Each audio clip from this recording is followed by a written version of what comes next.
Focus is on the title race. Pep suffered a pushback in midweek. He needs to power away at the Palace ahead of a huge afternoon at Anfield. Live on TalkSport, it's Crystal Palace against Manchester City. And Manchester City shooting from left to right in those light blue jerseys, white shorts and white socks. Crystal Palace, the home team, defending the goal away to our right and shooting towards the left in striped jerseys, blue shorts and blue socks. Ray Houghton was in the Liverpool squad the last time the Reds won the title 29 years ago. Do you feel today could be significant? Yeah, and it was in colour, the pictures back then as well. It wasn't in black and white before you start. Yeah, now listen, this is going to be an eventful match. You've got Crystal Palace, who are safe enough, aren't they, with the position now on the league, the points that they've got. There should be a freedom about them to try and get the 3 points in this particular game. They're both lining up, Sam. You mentioned the teams there, but the formations are very similar, aren't they?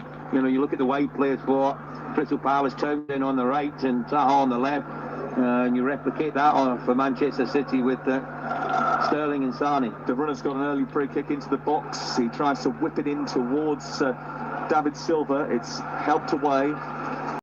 Defence up as far as Zaha, who's 10 yards outside his own penalty area. It's loose in midfield and it's regathered by Gundogan at the base of it, who had some interesting comments to make after that game against Tottenham in midweek, which Pep Guardiola refuted. He said that when things go against them, this is what Gundogan said, he said when things go against them, it hurts them too much. Missing the penalty caused them real issues.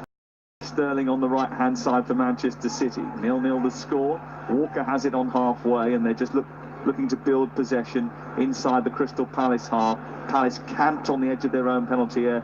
Two lines, 1-4, 1-5, and Benteke up front on his own. Here is Sterling, onto De Bruyne, on the right angle of the penalty area. Walker down by the byline, low cross into the centre. Silva trying to turn, gets it under control, can't feed it into Aguero, and it's cleared away by Wan-Bissaka. A lovely ball, wasn't it, down the channel there from De Bruyne to pick out Kyle Walker. A lovely pullback towards the 6-yard box where David Silva was. Just couldn't get turned quickly enough on it to get your shot away. Aguero again down the left-hand side. Manchester City started with a bit of zip, and Crystal Palace have got to be aware of the fast City start, because they have scored 17 goals in the first 15 minutes of games this season, which is 7 more than any other team. Well, just looking at Crystal Palace, they're playing rather deep. Just seen Milivojevic just having a word with Scott Dan and Kelly, just saying, look, we need to get higher up the pitch. You can't spend all the game virtually camped on the edge of our 18-yard box. You know, they will open us up at some stage. They need to get the ball up to Benteke, get a bit of support from particularly the midfielders Schlupp and McArthur. You know, obviously Milivojevic will sit a little bit deeper, and then get Townsend and Zaha into the game at the moment. They're really been feeding off of scraps. It's all been City at the start to this match.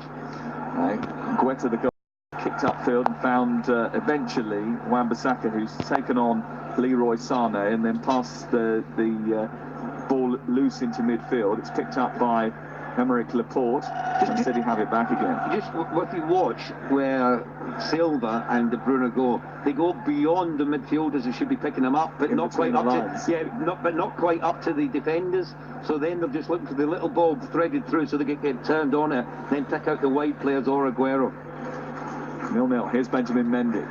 Infield to Aguero, left-hand side. Mendy back into the feet of Aymeric Laporte. Now it's on to Gundogan, who wanted City to be braver. Has just given the ball away rather cheaply in the middle of the park, and McArthur has shuffled it back to his goalkeeper, and Guetta will clear right down the middle of the pitch up towards Benteke, who will be key aerially. He wins a header, helps it on to Zaha, and there's a chance to fashion an attack here. Schlupp takes over, charges forward, down the left side, being chased by Sterling, produces a cross towards the far post, Sterling underneath it, and so was Benjamin Mendy, and Mendy manages to get it away. Picked up by Townsend, then Luka Milivojevic shoots from distance, well over the top of the crossbar. But Milivojevic's effort, he can hit them from that sort of range, Milivojevic, but it was always a bit of an ask. Under pressure, being shut down in the middle of the park by De Bruyne to get it on target from there. And that all came from just a long ball played downfield. Benteke wins the first header. Zaha is close enough to pick up the second ball. Good movement from Schlupp from midfield to get beyond them. Ball to the far post. Mendy, not a particularly good header. You got to head it away from your goal. He's headed it back into the centre of the pitch. Eventually Milivojevic took the shot on. He's not renowned, Sam, is he, for scoring in open play. And virtually all his goals this season come from the penalty. He did score from open play, was like that though. Here is Silva clipping the ball out towards the left-hand side, finding Sane down by the byline, a low cross into the 6-yard box, steered away by MacArthur, picked up by Mendy on the left side. He looks for Sane again to try and pick it up. Sane takes on the defender, plays a 1-2 with Silva, gets it round the corner, Wan-Bissaka with a brilliant tackle, diving in and pushing it out and away. For the first corner of the game, it goes the way of Manchester City, 0-0. Well, there's been two 1v1 situations over that left-hand side between Sane and Wan-Bissaka. Sane got away from him and tried to deliver the ball across the 6-yard box, which was defended well from Palace, and then from the second effort there, just showed his ability defensively. That telescopic right foot of his just coming back and getting the challenge in to put it out for a corner for Manchester City. 6'2" fullback. He's marking Aguero in the centre at the moment as the corner is taken by Gundogan in towards the near post, flicked on by Company, doesn't reach anybody in light blue and cleared away by Scott Dam, picked up by Mendy once again. He's 20 yards from the edge of the penalty area, back out to Gundogan who sends it infield to Kevin De Bruyne. 3 City players lurk on the edge of the penalty area. One of them is Emerick Laporte, who stayed up from the corner. Silva trying to get it past Townsend, who blocks the attempted pass to Sane. It goes out for a throw-in halfway inside Palace territory. And if you get the right delivery from the set play, it can be very dangerous, very difficultly marked. You would have seen that last night with Man United and West Ham. Felipe Anderson, many times did he get across the near post. Far too many. I think I counted 6 when I was watching the game last night. It was incredible, and Manchester United couldn't deal with it. And there was a good ball into towards the near post, and it was Company who got his head on it, and he flicked it on, but none of his teammates really gambled, and it was Scott Dann that cleared the danger there for Crystal Palace. Mendy with an attempted take on down the left-hand side. He seemed to overrun it a little bit, but got a little nick off Townsend. It's gone out for a corner. Well, we've seen there's a similar run here from Vincent Kompany. He was the one that made the run just in front of Christian Benteke, who's patrolling the near post just inside the 6-yard box. Laporte's in there. I mean, there's not much height apart from him. Surprisingly, Mendy's outside the box, Walker, De Bruyne, Sane, all the height. It's actually Silva and Sterling in the corner in towards the near post, away by Benteke. It was that near post run again from Company, which was cut out by Benteke, who watched it this time and dealt with it. Got it to halfway, and Manchester City have got it back again. Crystal Palace have already caused City bother once this season. Can they do it again?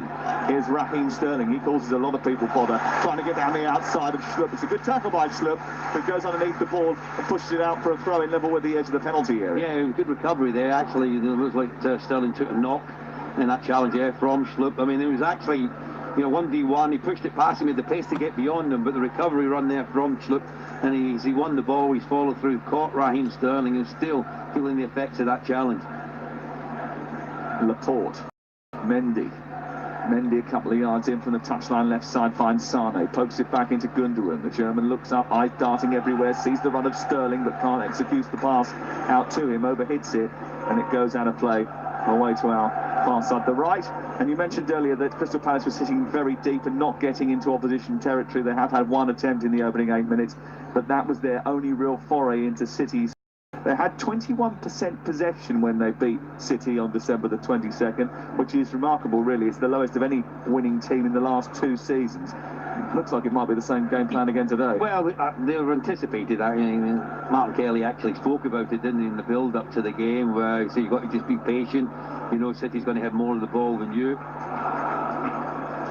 But then again, that was there. Just long ball played downfield. Benteke wins the header. Someone's got to gamble. They should be working on that. As soon as it comes up to him, if it's that high and he can't head it backwards, he's going to flick it on, and then you've got to have runners in behind you. On that occasion, Wilfred Zaha just got caught on his heels where he didn't really gamble to get in behind him.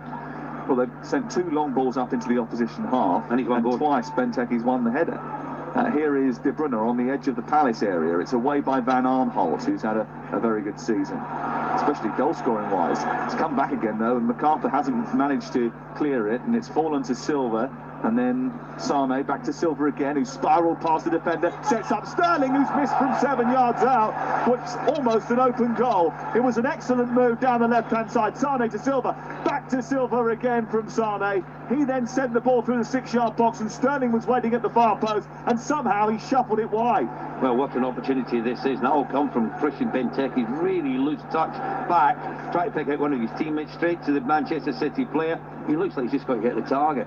What outstanding play throw from David Silva on that left-hand side. The way he got away from James MacArthur, absolutely brilliant. Low centre of gravity, held onto the ball wall, well, got turned on it, picked out Raheem Sterling to the far post. He's just got his side foot on goal. I think he just tried to nestle it in the bottom corner, got too much on it, and went wide to the target. Let off there for Crystal Palace. What an opportunity for Manchester City, given away by Van Aanholt on halfway. De Bruyne takes over, chased by Schlupp, won by Van Aanholt. MacArthur was a little bit loose with his pass in field. Milivojevic, was loose with his pass in field, and Schlupp tried to do a little turn to take it away from Silva, who ended up being late, gives away a free kick, and it's back with Crystal Palace again.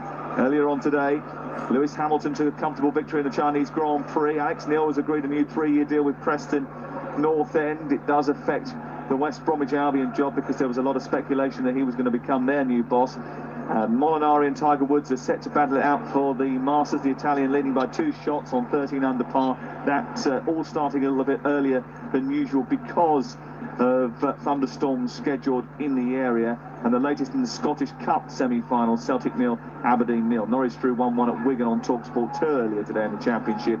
In the Women's FA Cup semi-finals, it's currently Reading 1, West Ham 1. Manchester City and Chelsea kicks off at 3:30 this afternoon. Here at Selhurst Park, it's Crystal Palace nil, Manchester City nil.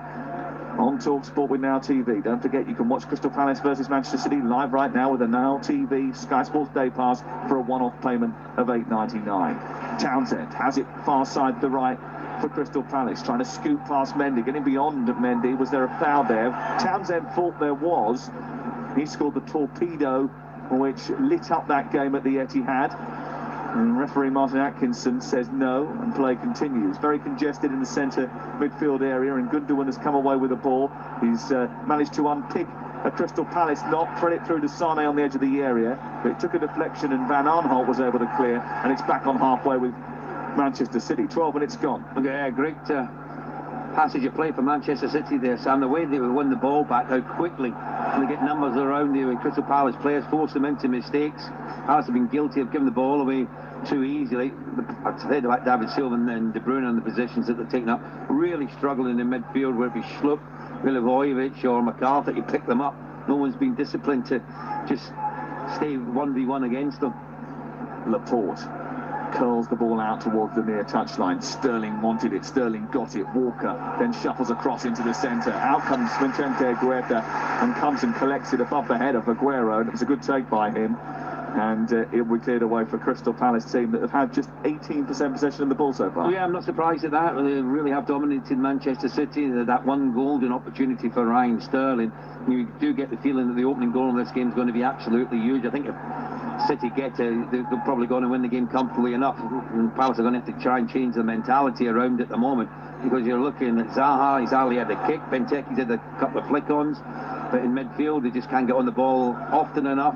Just see how quickly they're put under pressure from the Man City. Given away by Townsend inside the centre circle. Aguero to Silva, and then the two central defenders, Kelly and Dan, shuttle backwards and just about get it back to their keeper. They bowled the ball out into Milivojevic there. Immediately, Kevin De Bruyne was on him like a rash. Yeah, and not only that, but there was an unusual phase of play there when David Silva got the ball and picked out the wrong option. He went for the much harder ball to Aguero when Sane was free over that left-hand side. Zaha trying to take on Sterling. Sterling brings him down. Sterling actually turning around to Martin Atkinson, the referee, and saying, I'm trying to get out of the way, actually.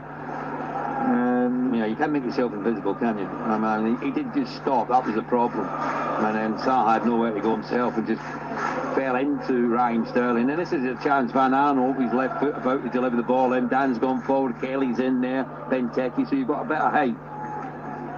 Van Aanholt to take the free kick midway inside the City half of the field. It's towards Benteke, and that was pretty telegraphed. It was cleared away by Kompany and then picked up by Milivojevic. On the edge of the centre circle is MacArthur for Crystal Palace. Clipped forward by Milivojevic, looking for Schlupp, who tries to help it centrally, but Kompany is there again to do the job of tidying up for Manchester City. Schlupp has gone down, and meanwhile at the other end, De Bruyne has found Sterling. He's sent him into the penalty area here. This is a harder chance, but he's converted it. Raheem Sterling elevates the ball high above Guetta and scores for Manchester City. Less than 15 minutes on the clock, and the quest for a quite unlikely quadruple is in full swing again, and Raheem Sterling is on the score sheet again. His 20th goal for City this season is a belter. It's Crystal Palace 0, Manchester City 1. I've got to say, Sam, all the headlines will go to Raheem Sterling for his finish, the way he went through, held off Scott Dan before he put it beyond the goalkeeper. But the ball from Kevin De Bruyne was absolutely sensational. They talk about through the eye of a needle to pick him out. Absolutely brilliant. He's got away from Patrick Van Arnold, and then as he's gone through, it was a much more difficult opportunity, certainly than the one that he missed earlier on when he's left it. I'm not sure about the goalkeeper, Guita, there. I thought he went down a little bit too early, sort of telegraphed where he was going. Brilliant finish from Sterling. The ball from Kevin De Bruyne was even better in my opinion. So that was what Manchester City needed for the dominance that they've had in this game to get the opening goal. That really should settle them down. And for Palace, it was a real uphill battle for them. Raheem Sterling has now scored more goals in the last 2 seasons for Manchester City than in the previous 6 seasons combined. Talk about coming on strong. Sees positional play, how he went short and then running behind, brilliant. I mean, it was telepathic between him and De Bruyne, the way that he played it. He knew instinctively where he was going to go. Still a lot to do. When you thought what happened was, the ball went forward, Benteke played it to Schlupp. Company came through and won the challenge on Schlupp, on to De Bruyne. Brilliant, absolutely pinpoint, accurate pass to pick out Sterling. He still had a bit to do. I think the keeper helped him in the way that he went down. A very good finish, and thoroughly deserved to take the lead City the way that they've started this game. It's a really good goal for Manchester City and a brilliant finish from Sterling. But what about the ball from Kevin De Bruyne? He wasn't involved in that Spurs game in midweek until the 87th minute. I wonder whether or not Pep Guardiola's strategy has been right with him, because he can only play 1 game a week. That's what he said going into the FA Cup semi-finals. He started that FA Cup semi-final, and as a result of that, couldn't really play on the Wednesday night. Let's see what happens this week. Here's Walker. Back to Company. Bernardo being back fit will also strengthen Manchester City. He's on the bench today. Gundogan out wide left to Benjamin Mendy. Mendy engaged immediately by Townsend over on that far side. Back into Gundogan once more. Sun burning brightly on the playing surface here at Selhurst Park, but it is very chilly out pitch side. Look where all the Palace players are though, Sam. They were on the edge of their own box. Well, yeah, virtually. I mean, even Benteke's coming back to help out. Zaha, Townsend, and Milivojevic. He's turned around, he's defending, he's midfielding, and saying, look, we've got to try to get higher up the pitch. I mean, Gundogan's directing the play from the middle of the park. No one's got close to him. No one's putting him under any pressure whatsoever. He's playing the game at his pace, as are Manchester City at the moment. In fairness, and they look a level above Palace, don't they? They've just the control that they've got, the movement off the ball. Look at Aguero going deep. He goes deep. De Bruyne goes forward to take the position that he's in. Here's the ball towards the far post, looking for Sterling. He's offside as the ball was sent from left out towards this right-hand side, but he was on his toes. He was ready to get in behind Van Arnold. Yeah, Van Arnold wasn't on his toes, wasn't he? I mean, he knows where he's going. I mean, it's a real tight call. I actually thought Wan-Bissaka might have been playing him on in the right-back position there. Assistant's looking across his line. He's in that corridor where you might say he gets it right, gets it wrong. He has a quick look. You can understand why the flag went up, but the movement from slightly more concerning, Ray, is that not only is Jeff Schlupp down getting attention, but Raheem Sterling is down. Remember he had that earlier challenge by Schlupp when I was just here down by the touchline I was talking about there. I think his hip is a bit of an issue here. He's stretching that out now. They won't want to lose him for any length of time. He's been sensational this season. Well, that incident early in the first half seems to have come back to haunt Raheem Sterling. I mean, it was a brilliant ball by Kevin De Bruyne that sent him away, but just to point out the amount of room that Kevin De Bruyne has got to run into and then decide to pick that pass out. Yeah, but if you were on the pitch and looked at the actual, the amount of room to play the ball into, you're talking about only a ball could have got through there. If it was an inch out, if it's an inch out, it's not getting through him. I mean, that's how precise it was from. But did he have too much time to play it? Yeah, I mean, but what happened was it was a long ball played forward. The company he comes in and makes a challenge on Schlupp. I'm not sure if Schlupp thought there was a foul like that. I didn't think there was. As it came out to Kevin De Bruyne, they're probably thinking the same. They're looking. You've got Aguero in front of you, and then the movement from Sterling to get in behind Van Arnold was brilliant. Then he's just far too quick for Scott Dan. In behind him, and then it was a really good finish. Doesn't look comfortable, Raheem Sterling. We'll keep an eye on that.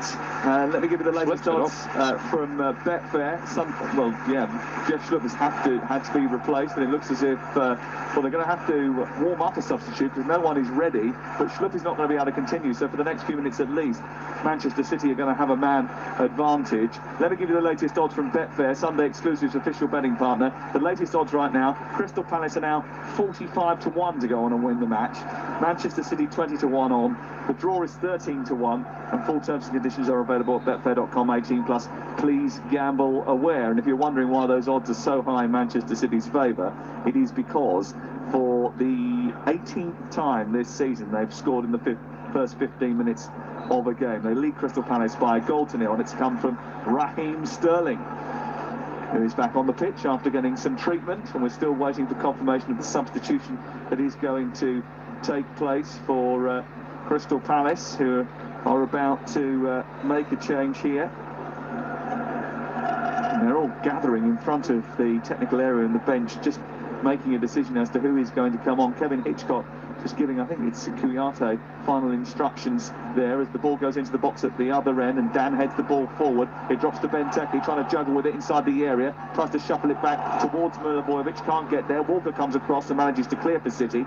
And again, that set piece, that aerial threat from Benteke and others inside the area is the only thing that really has caused Manchester City any problems. Yeah, and you do feel that Palace are going to get back into this. It's through a set play, a free kick corner where they're going to look at threat.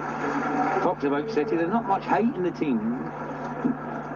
You're looking at Walker's decent size, you've obviously got Kompany, you've got Laporte, Mendy. Whenever the ball's gone in there, they've always looked though, haven't they, at the moment, the Manchester City defenders up against Benteke in particular.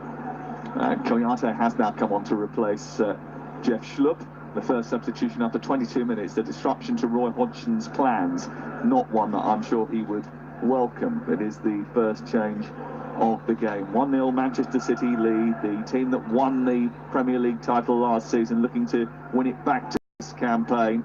Liverpool playing a little bit later against Chelsea, and they will be concentrating on their own game. Here's Kouyaté getting it away from De Bruyne, back towards Scott Dan, and then into Van Aanholt once again. Still deep inside their own territory though, Crystal Palace, and they cannot get out.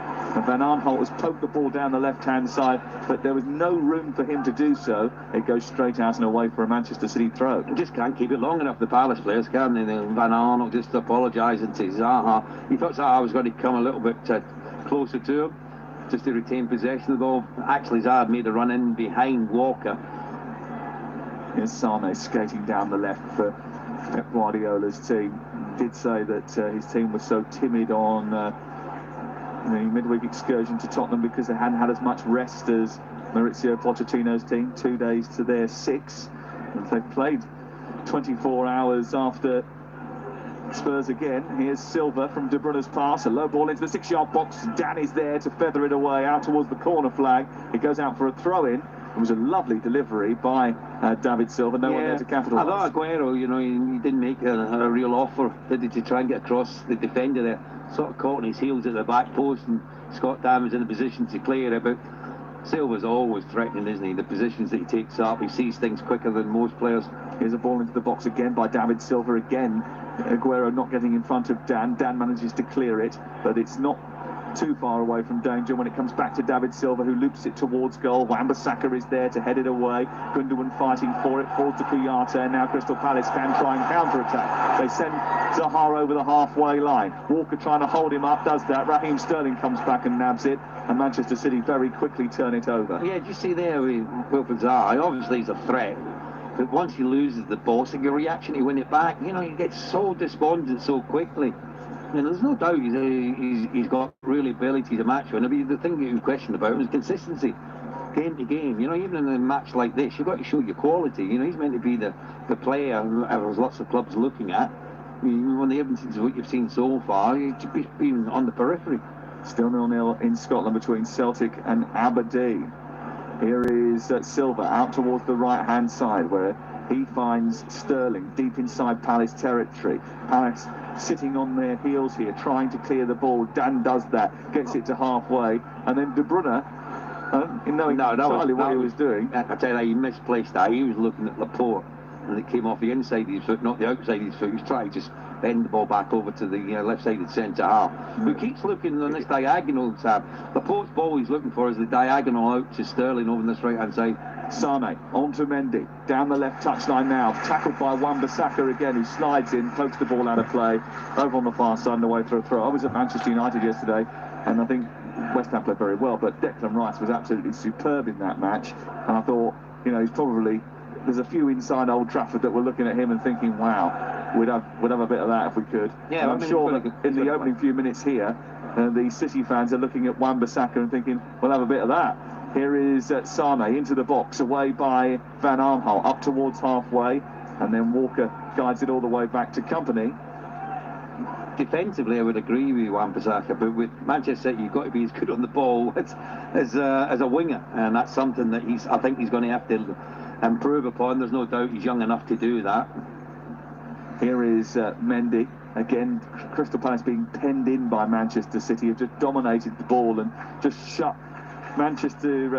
Crystal Palace inside their own half for pretty much the majority of the game. We played 26 minutes, they lead by a goal to nil. What's the stats at the moment, Sam? It must be the 80. Out near 80% of the men of the Man City have got, because every time they lose it, Palace give them it straight back, or they're winning it back off them. Gundogan on to Aguero, just back from the edge of the penalty area, trying to poke it through towards David Silva, bounces off Dan, comes briefly out to Benteke, who turns past his international teammate Kompany, holds the ball up well, makes some space for Townsend, and that clap you've got is because Crystal Palace have actually into the Manchester City half. It only lasted 4 seconds. Now it's back with Ederson again. Yeah, I mean, Kouyate's made the run down the right channel there. Well watched there by Laporte. Looks like just got caught on his Achilles there.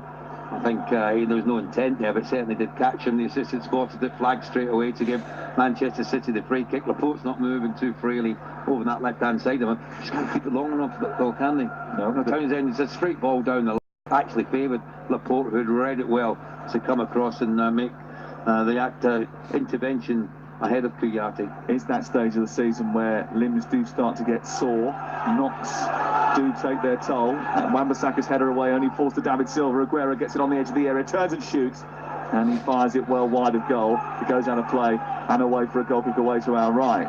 Well, there's a few moans and groans in the stadium, and normally the Palace fans behind the goal where Guita's actually in at the moment, they're normally a lot more vocal, and I can hardly hear them. It's because there's nothing to shout about. They can't keep on holding the ball for any length of time. City are dominating possession. Even there, Wan-Bissaka, when the ball was played in the air, they're really poor header, height and distance, and he's headed it flat and low back towards Manchester City. He picked it up. David Silva was on to it, played it through to Aguero, snapshot, which never really troubled the goalkeeper. 22% possession for Crystal Palace, 78 for Manchester City. No shots on target for the home team, 2 for City, who are in front by a goal to nil. Raheem Sterling thought he was fouled midway inside the Palace half. Martin Atkinson is saying play on, and the Palace fans not happy about Sterling going down. They felt softly.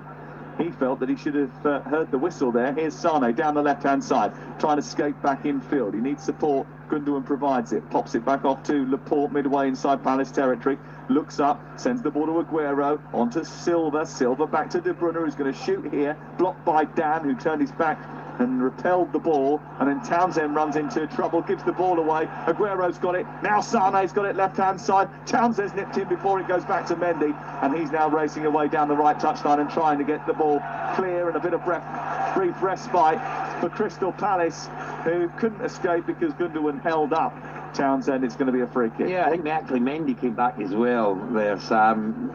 A bit silly really to give away the free kick that he did, because Townsend, I was looking on where's the support. He had Benteke ahead of him and Zaha over the left-hand side. None of the midfielders made up the ground to get anywhere near close enough to him. He was isolated on that right-hand side, and Mendy just came across and gave away a silly free kick, really, when he had all options around him, Gundogan being one of them, that could have helped to take the ball off of Townsend.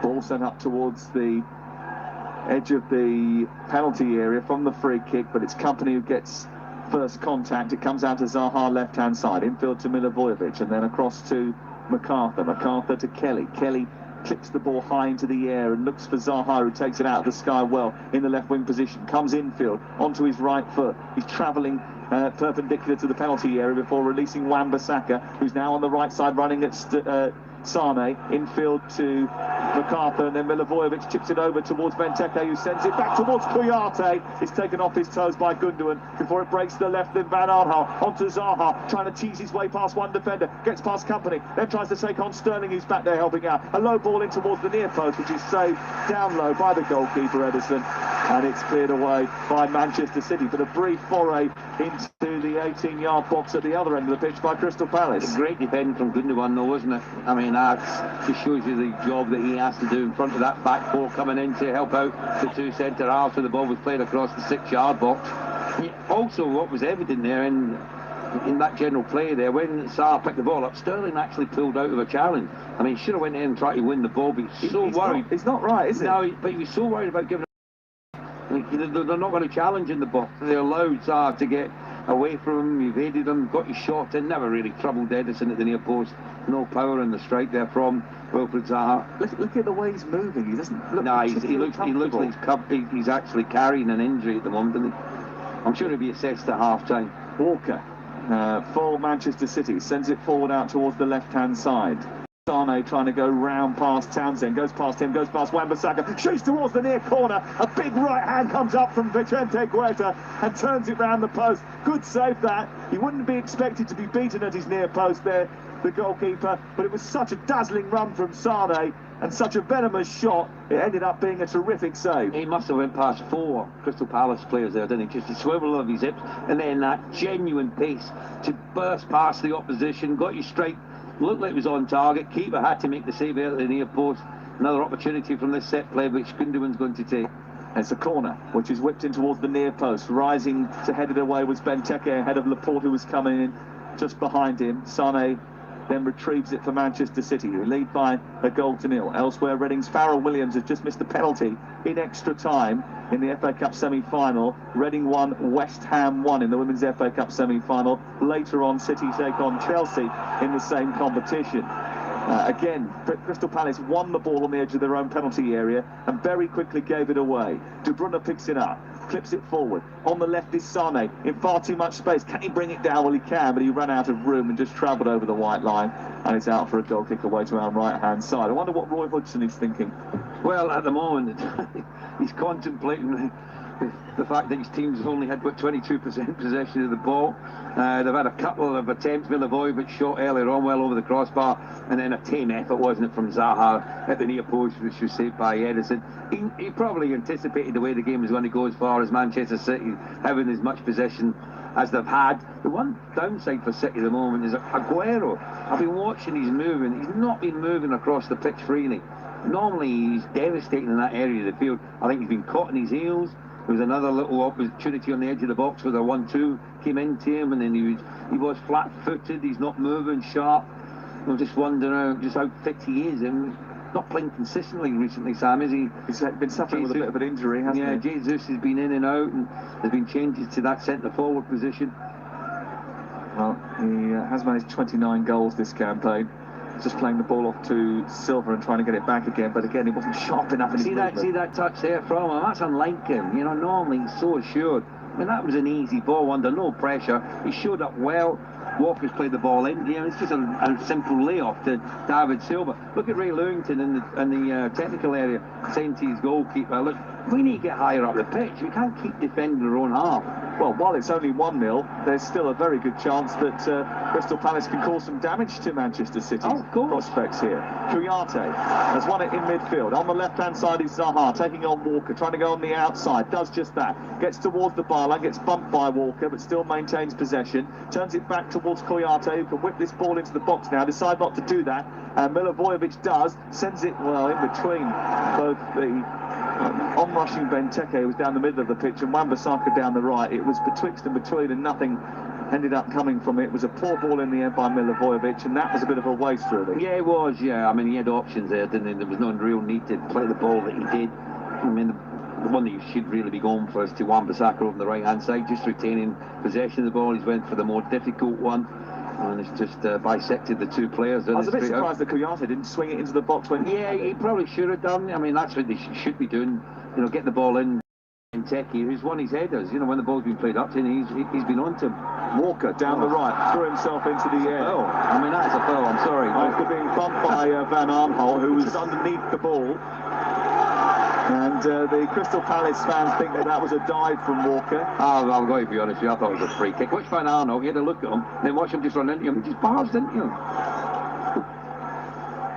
Any difference between that and what happened at the other end just a moment ago when Walker did the same to Zaha? Yeah, well, there I thought there was intent, wasn't there, from Van Arnholt. You know, he's looking at the player, he's not even looking at the ball. It was interesting to see Pep Guardiola having a word with the fourth official. Fourth official today, by the way, David Coote. Who would be a fourth official? I don't think he gets volunteer for that job and just get given it. I'll tell you what, I would just sit down. I would not be standing up when the man of the year is between both the benches. Keep out the way. Kevin De Bruyne, by the way, coming up with that assist for the goal for Raheem Sterling after 15 minutes. It's the first time since May 2018 when he set up the Manchester City's final goal of the 2017-18 season against Southampton that he's come up with a Premier League assist. That's startling. It's only because of injury. Well, yeah, but... I mean, he created an assist after 3 minutes last Saturday afternoon. Yeah, great ball, wasn't it? There's a peach of a ball for Jesus to tuck in the see FA how Cup high up the semi-final. pitch he goes. Look, see how Aguero goes over to the left. He goes a little bit deeper to get involved in the build-up play. And as soon as he does that, look where Silva and De Bruyne go. They'll go really high up the field. I mean, these are, you know, little things that they're working on training daily. This is what sets them apart to most teams. Well, they're choreographed, aren't they? It's almost like a dance move at times. Once one piece of the moving part decides to shift into gear, another one knows exactly where it should be. Here's Silva, tries to flick the ball on towards Sane, but he's cut out by Townsend. The ball is underneath Townsend on the edge of the penalty area. And, well... No, I think, for me, that should be a bouncing ball. Because... I think James McCarthy ended up sitting on the ball. Yeah, he was on all fours underneath it. When the players couldn't get at it. I mean, it came about from look at too tight. Kelly done well to make the initial challenge, and look how quickly they're into McCarthy. He's got it between his legs. None of the players can play the ball. Ball cleared up and away by Crystal Palace, but again they give it straight back to Company, and But Ray Lewington's just saying to Van Arnholt and to these players, look, we've got to start put the balls in behind. Why do we keep playing or try to play into the body of our players? We keep giving the ball away. Let's get it in behind so we can squeeze higher up the field. Crystal Palace fans not happy at all at the moment as Sterling comes down the right-hand side. A twirling ball by De Bruyne, trying to find David Silva in the centre, but it was far too close to the crossbar, and it ended up going over the top of it, but it could have snuck in at the far post if Guetta wasn't alert. Luckily he was. It goes out for a goal kick. Yeah, I mean, it's only a yard or so over the top. I mean, it was a cross, you're quite right. I've seen him score from similar situations like that, and everyone says, what a spectacular finish, but you could clearly see he was trying to pick out either David Silva, who was coming in, or Leroy Sané over on that left-hand side, who was making a run towards the far post as well. Well, they haven't killed the game yet, Manchester City, that is for sure. And it was a similar situation last week in the FA Cup semi-final, where they took the lead after 4 minutes.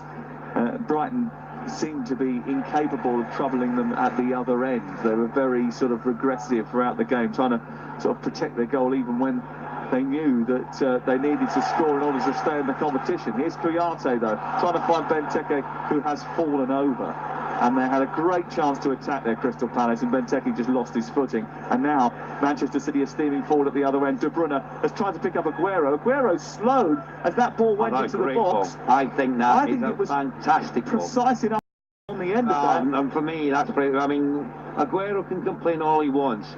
I agree with Kevin De Bruyne. I think that he's played into a fantastic area. There was a bit of pace on it. He gave up on it. I mean, he didn't anticipate the ball coming in. There was actually a great movement from Sane from the left-hand side into a central position, which made Kelly come across with him, which freed up Aguero over that far side of the pitch. And Aguero and De Bruyne are still having a little argument at the moment about who's in the right there. I think Kevin De Bruyne just turned around to him and said, come on.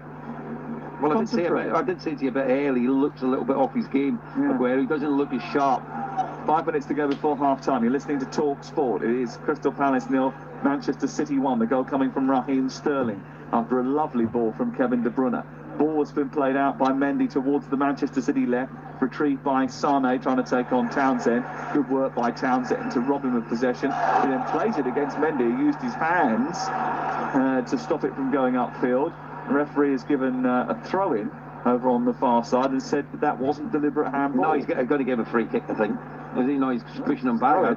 I think with VAR next season, is that your silhouette, outside your silhouette, or wherever it is? It's definitely outside your silhouette, but the VAR wouldn't get involved in that. Because it's not a penalty. It's nothing to do with the 4 categories in which VAR can be used in. So that would have been... I want to pick you up on that, because do you know one of the reasons I don't like VAR and what it should be used for, and it wasn't used, and it was shown the other evening in the Tottenham game against Man City, goalkeepers coming off the line from the penalty. When you look where Lloris was... And Vertonghen encroaching. Encroaching. But, you know, in cricket, the first thing they look at, was it a no ball or not? Well, you're not looking at the goalie coming off his line. Well, surely that should be part of it. Agreed.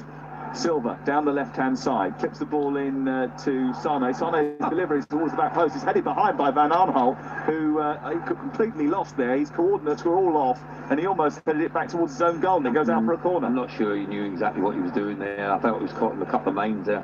I think initially he might have thought about chesting it back to his goalkeeper, and then he's gone for the header.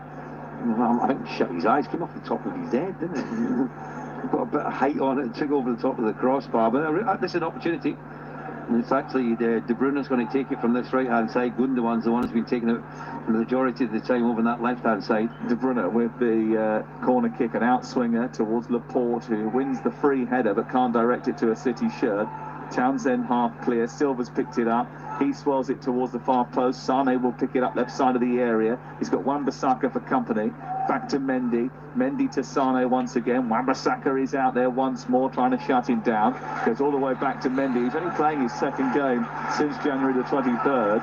And Crystal Palace actually have pushed Manchester City all the way back to the halfway line. Yeah, but that was Kouyaté, who's got a bit more legs about, and we got out sharp to close down, and it had a domino effect with 1 or 2 other players coming out from Palace to do likewise. Hasn't stopped Mendy coming forward again. His cross though is diverted away by Dad, but picked up by Kouyaté, who runs up to halfway in Palace possession, gives it to Townsend. Townsend loses out to Mendy, not for the first time, and then goes to the floor, and Gundogan sends the ball forward to De Bruyne, on to Aguero, edge of the area, a clip to the left, and Silva offside flag is up. Yeah, the offside flag was up for Aguero initially. Kevin De Bruyne trying to pick him out with a reverse ball. Well, the options wasn't there on either side there.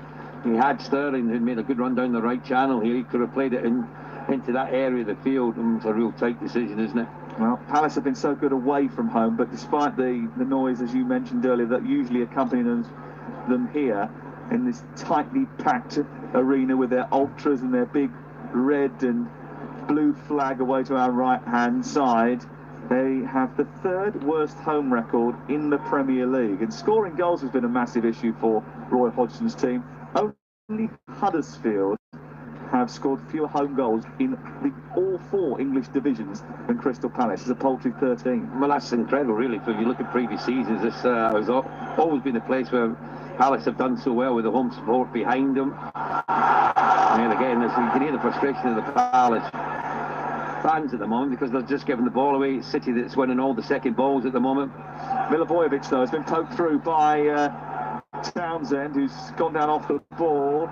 They've looked to try and work it to Zaha, and doesn't reach him. Shuffled back by Walker to Ederson. He's got to panic him, and Ederson a little bit more. Back to him. He's like an outfield player. Well, Benteke went to close him down, and Ederson just went, all right, I'll just move the ball onto my other foot and distribute it that way. No problem, mate. Anyone got a cigar here for me to light up? He hasn't had to do anything today, Ederson. Well, it's one of them things, isn't it, where, over the years you're even looking at Brazilian players, whether it be strikers, midfielders, and you always struggle to find goalies. And now you've got Ederson, you've got Alisson, they've got plenty of... Gundogan looking through the middle of the pitch for Silva, falls to Sterling inside the area, coming is De Bruyne, hits it, cleared off the line, bounces behind, goes out for a corner. I'll tell you what, I think it's a great save, Sam. Massive pinball inside the 18-yard box. Sane started it off, the ball then bobbled around inside the penalty area, and then it fell, I think, to Kevin De Bruyne, who smashed it goalwards. And when it came to Kevin De Bruyne inside the area, it looked that he only had to steer it home. Silva, it came off his back, bounced off Sterling's heel, came to De Bruyne, hit the goalkeeper, then was sent behind by Wan-Bissaka and is out for a corner. You're right, I think Guetta did get a big save on that. He did, yeah. There was a big opportunity, and for Manchester City in the dominance in this first half, they really wanted that second goal to make it much more comfortable for them in the second half. Corner, De Bruyne in towards the near post, again flicked away by Benteke. It was the 5th corner of the game for Manchester City. Sent forward by Mendy, straight down the throat of Guetta, who manages to pick it up rather easily. We played 45 minutes here on TalkSport. It is Crystal Palace 0, Manchester City 1. James Forrest has just scored for Celtic. Aberdeen are down to 10 men after Dominic Ball was off. And if you're a Liverpool fan listening to this, you must be fuming with Roy Hodgson and Crystal Palace, because they are just inviting Manchester City onto them and they cannot keep the ball. Well, that's not his problem, isn't it? That's down to the players on the field at the moment. He's picked a team that he thought could get a result in this particular match. But you've got to credit City. They came here with a fantastic mindset, dominating possession of the ball. They've had some good chances, haven't they, when you think about it? The one there for De Bruyne, which was saved by the goalkeeper. The huge miss by Raheem Sterling at 0-0, with his left foot when he put it wide of the target. Well, there's still a chance there for Crystal Palace, isn't there? Because they haven't killed off the game, and really they have been so much better than their opposition. Well, I don't think Palace can play any worse in the second half. I think they can only improve. I mean, that's what Roy Hodgson and Ray Lewington will be having a word with them at half-time, just try to change things around a little bit. But look how deep they are. Look where Andros Townsend, he's playing like a makeshift right back at the moment. So when he plays the ball forward, there's no to Benteke. He's very much isolated at the moment. Ball's been played down the left-hand side. Sané is looking for it, comes back towards Silva, who tries to take over, sends a cross into the box, steered away by Martin Kelly, who was at the front of the 6-yard box. It breaks on the edge of the area. Zaha sort of tussling with it, but De Bruyne gets the better of him. Then Kouyate rescues it for Palace, and Zaha is charged with bringing it away. There's a little flick at the back of the heels by Zaha. He's just saying it was a coming together, and Martin Atkinson is agreeing, but Zaha is moaning and whinging and in the face of the referee, and he got right up close to Kevin De Bruyne as well, who just said, look, it was an accident. He barely caught him, there's no doubt about it, but the reaction from Zaha, a bit petulant really, wasn't it? Just get up and get on with the game. You know, I mean, that's in keeping with the way that Palace have played in this first 45 minutes for me, which has been, they've been second best all over the pitch. Is it the road something, you've got to earn the right to go out there. Well, they've kept 6 clean sheets in the last 7 Premier League matches away from home. Manchester City's defence have conceded the fewest away from home in the Premier League, which doesn't bode well for Crystal Palace. The top of the table in the Premier League has changed hands 25 times this season. It could be about to become 26, thanks to Raheem Sterling's goal after 15 minutes. It means that at the break it's Crystal Palace 0, Manchester City 1. Big week of football to come here on TalkSport and across the network as well. We'll keep you up to date with Watford against Arsenal tomorrow on...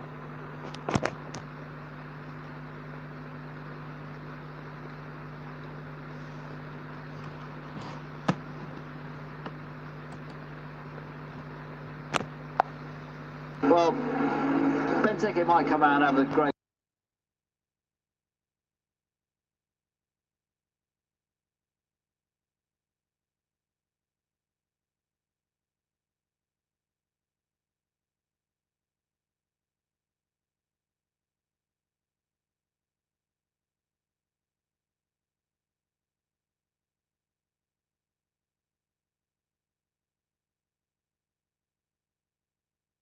shape right. Obviously they wanted to play it out with a tempo and with a freedom. They're under no real pressure. They're not going to get relegated this season. No. There's an opportunity for them here at Selhurst Park in front of the home support to get a little bit back, because we talked about with the points return here, 16 points out of the 39 that they've got this season's been here. They've can't score goals. But I mean, I'm looking at big players. I spoke highly of Milivojevic. He's hardly had a kick. Likewise, alongside him, McCarthy's far too deep. Schlupp, when he was on, he's gone off. Now Kouyate's given him a bit more legs trying to get forward. But Townsend, he looks like he's getting bullied by the left back. Mendy, he's doing more defending than he is attacking. And Wilfried Zaha, if any big scouts are here watching him, they'll be looking at his temperament. They're looking at him in games like this and say, right, what can you show us you can do against good opposition? and there hasn't been a great deal from Wilfred. He needs to do a little bit more to, showcase the talents that he's got. So it's not just Benteke. I took a bit of a gamble playing him today because, Sam said about the lack of goals, not scored this season in the league, and he's been struggling for form for a while. But to be fair, the ball's up to him being over poor standard. His movement's not been particularly good, but the dominance of Man City in possession of the ball's been evident. Oh yeah, they are, and at times they're absolute quality. We see it all in front of us here, and they're in command of this game. There's absolutely no doubt about that. That'll disappoint Liverpool and their fans. They play Chelsea just a little later on this afternoon. Graham Beecroft will be telling us all about that one. Let's get some odds in running, though, with Betfair and Barry Orr. The Form Zone on Talk Sport with Betfair.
Early for Manchester City here at Selhurst Park.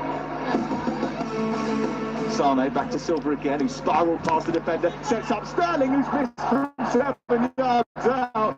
But it's almost an open goal. It was an excellent move down the left-hand side. Sane to Silva, back to Silva again from Sane. He then sent the ball through the 6-yard box, and Sterling was waiting at the bar post, and somehow he shuffled it wide. De Bruyne has found Sterling. He sent him into the penalty area here. This is a harder chance, but he's converted it. Raheem Sterling elevates the ball high above Guetta and scores for Manchester City. Less than 15 minutes on the clock, and the quest for a quite unlikely quadruple is in full swing again, and Raheem Sterling is on the score sheet again. His 20th goal for City this season is a belter.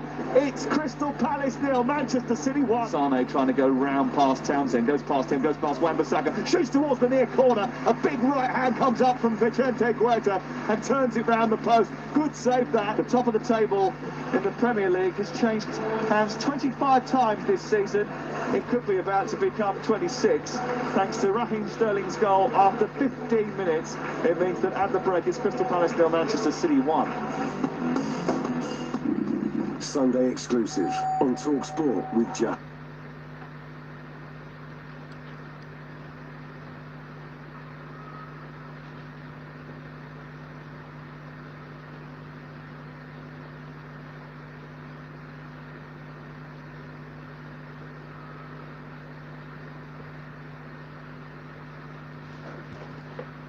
Pleased with it. To find out how much your car's worth in 60 seconds, enter your reg number now. We buy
Pass. Watch Liverpool versus Chelsea today for a one-off thing to just £8.99. Search Now TV 18+, stream via internet, terms apply. Tuesday night, Champions League live. Barcelona versus Manchester United. Coverage from 7. Kick-off at 8 on Talk Sport. The goals, the games, the glory. What a start! Sunday exclusive with Mark Saggers What a goal! on Talk Sport. Back here then, it's Manchester City in control against Crystal Palace. Second half to come on TalkSport with Sam and Ray. Let's get off to the Masters. Remember, early start for everybody today because the threat of thunderstorms later. They're all out on the course and watched by Bob Bubka. Oh, thank you, Mark. And Edward Molinari just missed a golden opportunity to pick up a birdie at the par 5 second. He remains at level par through 2 at 13 under. Still leads by 2 over Brooks Koepka and Tony Finau. And, of course, Tiger Woods. Tiger also failed to birdie that par 5 second hole, but did make a nice putt for par. One thing to keep in mind, Mark, is that Tiger has won 14 major championships, but never has come from behind on Sunday to accomplish that. And today he tees off 2 back. Early bogey by Ian Poulter keeps him still 5 off the pace. But Molinari, the Italian, in front at 13 under par from the Masters. I'm Bob Bubka. Masters Update live on TalkSport with Arnold Clark. With over 45,000 Trustpilot reviews, you can expect a 5-star experience when buying your next car. Premier League action at Anfield later on this afternoon. They won't be too happy at Liverpool right now with this score. City leading Crystal Palace by a goal to 0. They play Chelsea. Tough one. Graham Beecroft. Yes, a crucial game for both teams this, with Liverpool aiming for the Premier League title and Chelsea wanting to ensure Champions League football next season. And Chelsea arrived with the confidence that comes from having won here in the League Cup earlier this season, while they're also unbeaten at Anfield in 6 league games. Now that's the best run by any of the 80 teams that Liverpool have faced in league football on this ground. Generally, however, the Blues' record isn't so impressive. They've lost 4 of their last 6 league games away from home. Liverpool yet to lose, of course, this season in the Premier League at Anfield. Jurgen Klopp will be naming his 200th lineup for Liverpool. We don't know what that is at the moment. We haven't got any team news. That'll come in around about 25 minutes' time. It's Liverpool against Chelsea at Anfield. Well, we'll give you news of all of that team news during the second half here from Selhurst Park. Ray, just a quick word about Liverpool, actually, at this stage. I mean, it's been another outstanding season for them, whatever happens in the end, but still to be very much involved in the Champions League and, of course, this Premier League title against the Manchester City side, who, you know, have had far and away after last season all sorts of things thrown at them, whether it's money or what have you. I mean, they're different quality, the whole setup there at Manchester City these days, but Liverpool have done really well to get as close as they Yeah, I mean, the manager looked at where they needed to strengthen, and that was with the goalkeeper. Prior to that, he brought in Virgil van Dijk, so he knew the key areas where they had to improve. 1 or 2 of the youngsters have emerged well, though. Yeah, Alexander Arnold's had another terrific season. Robertson at the back. Robertson's, you know, really made that left-back position his own. But they're still going to have to add next season, because you've got to be consistent. It's not, you don't want to be up there for 1 season and next season you're finishing 4th or 5th. That's not what Liverpool are about or should be about. So they have to you know, make sure the recruitment's good. And the manager's given money, and I think much of that might depend on what they win, if they win the Champions League or the Premier League, or both, Mark, depending on how much money he will get. But there's no doubt with Jurgen Klopp, he's going in the right direction. He knows what the Liverpool public are about, what they want, and he's given them what they want, which is winning football that you like to see. They're in the you know, the latter stages of the big competitions, and they've got chances of winning something. And if they were to win the league this year, 29 years is far too long for a club like Liverpool to wait. It's amazing, really. Yeah, it's amazing, it really is, and I never ever in my wildest dreams would have dreamt that. Can I just also make a note as well of somebody who, whether you supported Liverpool or not, you certainly supported him as a player, Tommy Smith, who died at the age of 74. A long battle against dementia, very much I heard first of it from Dawn Astle, of course, the daughter of the great Jeff Astle and the Jeff Astle Foundation and Dementia and Footballers. It's a topic that we will make sure never ever goes away. But what a player he was. Absolutely. Don't forget, you know, when Liverpool won the European Cup and he scored that goal from the corner, a brilliant header. But he epitomised what Liverpool is about. Absolutely. You know, he lived and dreamt about playing for Liverpool Football Club. He got his opportunity and he took it with both hands. Loved the club, loved everything about it, had a great time, well respected. Fans respected him as a player. It's so sad, you know, when you talked about what happened in his later life with dementia and trying to live with that particular disease is absolutely awful. And we only found out on Friday evening. We were over in Dublin for a match for Sean Cox, who was injured in a Liverpool game, unfortunately, and then he needs 24-hour care. We had 26,000 fans at the game. Done very well for his foundation. And then that was when Kenny Douglas came in and told us that Tommy had passed away, and Ronnie Whelan and I were there when Kenny came in to tell us, and heartbroken, really is. You know, it's your football community. When you're part of Liverpool, you're part of the Liverpool life, you know, and everyone is associated with it. And it's a tremendous loss to the football community. And I've learned that once you get over 50, you shouldn't be playing. You're lucky we're not too high up here. To be honest, just go to walking football when you're over 50. Do not attempt to go onto a big pitch and play. And even if you're younger, because I know there's Kevin Kilban who's got injuries. There's one or two others. Keith Andrews, I think, is struggling with a knee injury. Ian Hart picked up a thigh strain, and both my Achilles are about to fall off. The mind is still at mid-20s, the body just a little older. Crystal Palace have got to find some legs, particularly in midfield in this second half. They want down to Manchester City. Here's Sam Matterface. This is officially the most boring stadium in the country. No other stadium in the Premier League, the Championship, League One, League Two, has seen fewer goals than Selhurst Park.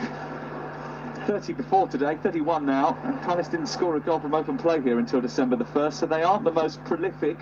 And what chance of a fight back? No changes at half-time between these two as we get off and underway, with Crystal Palace shooting from left to right and Zaha running through down the left channel looking to beat Ederson to the ball, but Ederson does pick that up, but again it came through Benteke making a nuisance of himself aerially, and the ball spilling into the path of Zaha, who was running onto it. Great goalkeeping though, Sam, isn't it? He reads the game so well, Ederson, not stuck on his line.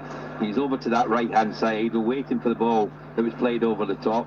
Quite say Zaha thought he was on to it. He just thought he was in with a real opportunity to get Crystal Palace back to 1-1, but great goalkeeping. Gundogan turns the ball out towards the left-hand side, finding Sane to Mendy, and then on to Gundogan once again. I'll run through the 2-11s for you in just a second, but all the play just taking place at the moment away to our left-hand side, and it's behind us a big stanchion which keeps up the roof here at Selhurst Park. The press box here sandwiched at the back of the main stand. I must admit, he's one of the trickier commentary boxes in the Premier League. Well, one thing it is, it's very close to the action. Here is Kompany into Gundogan, down the left he goes, tries to find Aguero, back to Gundogan once again. He backheels the ball into the path of Silva, and Manchester City just continuing where they left off in the first half, dominating possession and keeping Palace pinned inside their own half of the field. You see how the Palace players ain't even getting close to make a challenge? They're not putting them under any real pressure. They're not upsetting the rhythm or the tempo of Manchester City play. They're just playing at the level that they want to. Here is Mendy, left-footed cross in towards the far post. Guetta comes out and collects it before Aguero can challenge him, and he has the ball away to our left. Why would Crystal Palace perform like this? I'm not sure. I mean, they're not going to get relegated. They're 11 points away. Well, they're just look at Roy Hodgson in the technical area. He just had his hand on his forehead there, thinking, you know, what can we do? You know, these lads have given me everything so far. So what is it down to? Is it down to Manchester City being that good that you can't get near them, or is it down to Crystal Palace being not on top of their game? If you went through all the stats of Man City's games this season, I bet you the percentage rate's 65, roughly 65% in virtually every game that they play. this is the style of football that Pep Guardiola wants. You know, they want to retain possession. Look at Gundogan. Gundogan's touches today must be phenomenal amount of time. But the width, look at the width. Look at Sane right wide on this left-hand side. Sterling's come in a little bit because Walker's taken up the right. Here is Walker up into that right wing position now, into the area, away to our left for Manchester City. A little flick by the defender as it comes through, took a little nick from Kevin De Bruyne's cross. It came through to Silva, who tried to flick it through to Sane, but it took a little deflection on the way through there, which just took the pace off the ball. As a result of that, it ran through to Guetta in the goal away to our right. Yeah, I think it was actually Kelly who had no idea about it because it came through a crowd of players. I think it was Silva who tried to control it, went under his foot, and as Kelly was coming in, he just came off his shin. The keeper done well to react as quickly as he did. Aguero picking it up after Wan-Bissaka's challenge on Sane, forward to Sterling and then back to De Bruyne, but he doesn't reach it, and Zaha nips and wins and tries to turn, felled by Sterling, free kick given. The atmosphere really mooted inside this stadium as well today, and I wonder if that's because they know that the season pretty much is done for Roy Hodgson's men. Do you not think it's been like this for the last part of the season, well, when you've only picked up 6? You said about the lack of goals here. You know, that's one of the things I've heard on TalkSport. Crystal Palace fans ringing up from the different shows to say that as much as Roy's done a good job, they want to see a bit more expansive football. But there's personnel out there can get on the ball. You know, but look at Townsend and Zaha, they're the two most influential players going forward. Not really being in areas where they can get on the ball and make things happen. Kevin De Bruyne certainly makes things happen. Down on the right-hand side, he has possession for Manchester City. Cuts infield, gives it to Aguero. Aguero trying to unleash a shot from the edge of the box. He hit Dan and repelled out of the box, and then Kouyaté tries to chase it away, but Gundogan sends it back again from the middle of the pitch out to the left, and Silva spiralling and turning it on, looking to find Sane. There's a confusion between Kelly and Wan-Bissaka. The ball ran loose in the box, and it was hacked away eventually. Emergency action from Scott Down, which got it clear. But it's very, very low-key, this game. Here is Gundogan. Back down the right it goes. Picked up by De Bruyne once again. Infield to Silva. Silva moving to the edge of the box. It's easily cleared by Dan. Comes out to Milivojevic, who sends it into the path of Townsend, but he's deep inside his own territory. He's took a whack off Mendy, and a free kick is going to be given in Crystal Palace's favour. It's 1-0 to Manchester City. I better go through the two teams for you. Guetta is the Palace goalkeeper. Wan-Bissaka, Kelly, Dan and Van Aanholt are the back four. Townsend, McArthur, Milivojevic and Stutt in midfield with Zaha and Benteke up top. It's the red and blue stripes, and blue shorts of Crystal Palace attacking the goal away to our right. Their fans in that end away to our right just started to find their voice. And Manchester City with Ederson in goal. Walker, Company, Laporte and Mendy, Silva, Gundogan and De Bruyne, and then Sane, Aguero and Sterling. I might have mentioned Stutt in that lineup, but actually he was replaced in the first half by Kouyaté. As a result of that, he picked up an injury after a collision on the edge of the penalty area with Company just prior to the goal.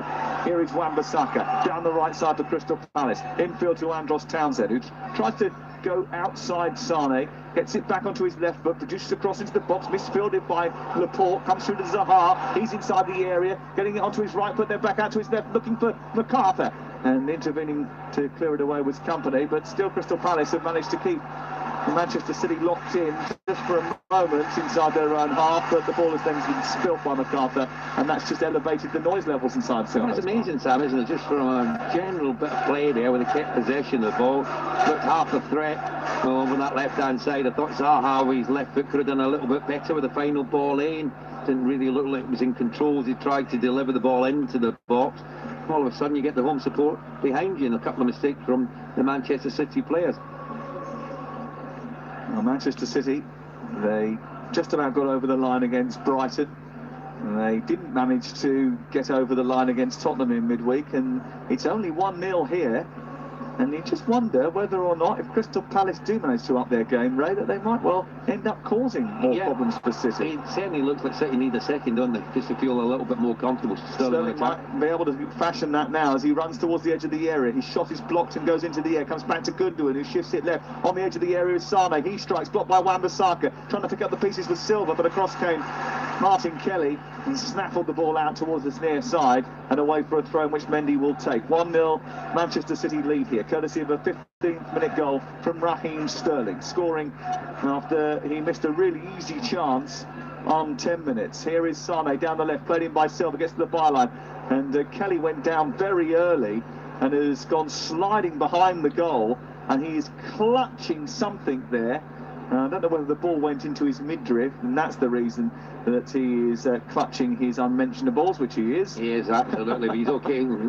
He's up and inside the 6-yard box, ready to continue. But I tell you what, lovely run there off the ball there from Sane, in behind Kelly initially, found by David Silva with a pinpoint accurate pass through to him. You see that so often from Manchester City players. Good defending though from Kelly. Corner number 6 for Manchester City, taken by Gundogan. It's deep towards the far post. Guaita comes out and clutches it from the sky and immediately dispatches upfield and sends Zaha away, but Zaha couldn't control it. And again, he's sort of moaning about that delivery. It wasn't no, I don't think he was moaning that much. I think he's just a little bit frustrated that he couldn't control it. The thumbs up to his goalkeeper, who done really well. I like that from Guaita. As soon as he caught it, you know, he could have just waited, hung on to possession, got his team higher up the field. But he's seen that Zaha made a run down the field, and he played it into his area of the field. And Mendy has just taken Townsend out, and the referee has said play on, and that was after Company had made a big mistake. The Crystal Palace have won it back again. This is Kouyate, just threatening to cause a little bit of an issue here for Manchester City. They caused more than just a little bit of an issue back in December. Here's Aguero looking for Sane, behind him. Silva can't reach it, Wan-Bissaka can. Right edge of the area, trying to move up towards the halfway line. Wan-Bissaka gets it to Townsend. Townsend now back to MacArthur. It's on to Milivojevic. Milivojevic running through the centre circle. Space out on this near side for Wan-Bissaka. But Milivojevic, what is he trying to do? Well, no one's made an angle to receive it off him. You can say as much as you want, and he's disappointed that he's given the ball away. But if you look at Van Aanholt, he dropped deep, he didn't want it.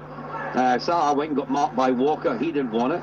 And he's trying to play into an area where one of them should be making an angle to get onto the ball, which just typifies the performance from Crystal Palace in possession of the ball.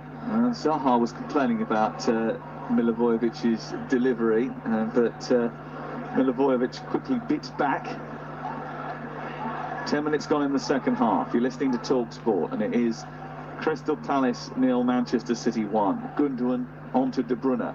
Down the right side looking for Sterling. Sterling a yard in from the touchline. Tries to motor towards the edge of the area. Goes back instead to Gundogan. Gundogan now sends the ball long towards the far post. It's cut out by Dan and then picked up by Townsend, who tries to get it to halfway.